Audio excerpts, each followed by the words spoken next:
Frères et sœurs, nous célébrons aujourd'hui la solennité de l'Ascension du Seigneur de l'année liturgique C. La première lecture est tirée du livre des Actes des Apôtres au premier chapitre, du 1er au 11e verset. La seconde lecture provient de la lettre aux Hébreux au 9e chapitre, du 24e au 28e verset, puis le 10e chapitre du 19e au 23e verset. Nous lirons l'Évangile selon saint Luc au 24e chapitre, du 46e au 53e verset. Par la célébration de l'Ascension, l'Église veut signifier la fin de la présence physique de Jésus au milieu des siens. En effet, aussitôt après sa résurrection, Jésus est plusieurs fois apparu à ses disciples et à de nombreuses autres personnes jusqu'au jour où, en présence de ses disciples, il a été enlevé au ciel à leur grand étonnement. Le récit de l'Ascension rapporté dans la première lecture reprend les dernières paroles de Jésus peu avant de s'en aller. Il demandait à ses disciples de ne pas quitter Jérusalem jusqu'à ce qu'ils reçoivent la force du Saint-Esprit. Il les confirmait aussi comme de témoins de son enseignement, de sa mort et de sa résurrection. La fin de la présence physique de Jésus sur terre correspond au début d'une autre aventure, celle de continuer le travail qu'il a lui-même commencé, à savoir prêcher le royaume de Dieu jusqu'aux extrémités de la terre, et cette mission continue jusqu'à nos jours.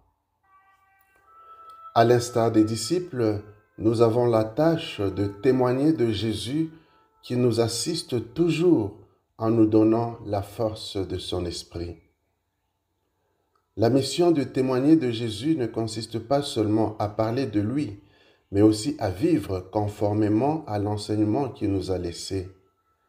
Dans l'évangile d'aujourd'hui, Jésus demande aux disciples d'être non seulement les témoins de sa mort et de sa résurrection, mais aussi de la proclamation de la conversion et du pardon des péchés en son nom.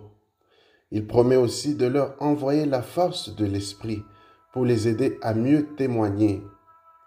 Tout comme les disciples, il nous revient d'accueillir cette mission avec joie, car bien qu'absent, Jésus, par la puissance de l'Esprit, continue à œuvrer à travers nous en vue de l'édification de son royaume.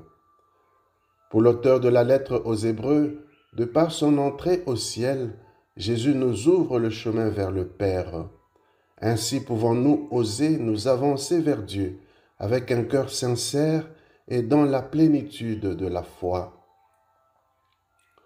Cependant, nous ne devons pas seulement continuer à regarder le ciel. En effet, après que le Seigneur fut enlevé au ciel, les deux anges qui sont apparus ont demandé aux disciples de ne pas rester là à regarder le ciel. C'est un appel à retourner dans le quotidien de nos vies pour le transformer. La célébration de l'Ascension nous invite donc à retourner dans notre quotidien pour le transformer avec Jésus, qui est toujours avec nous en dépit de son absence physique. À la lumière de ces lectures, prions pour que, par la force de l'amour que l'Esprit de Jésus met dans nos cœurs, nous puissions nous engager à transformer le monde et à œuvrer pour une vraie conversion, en commençant par nous-mêmes, notre entourage et notre environnement. Amen.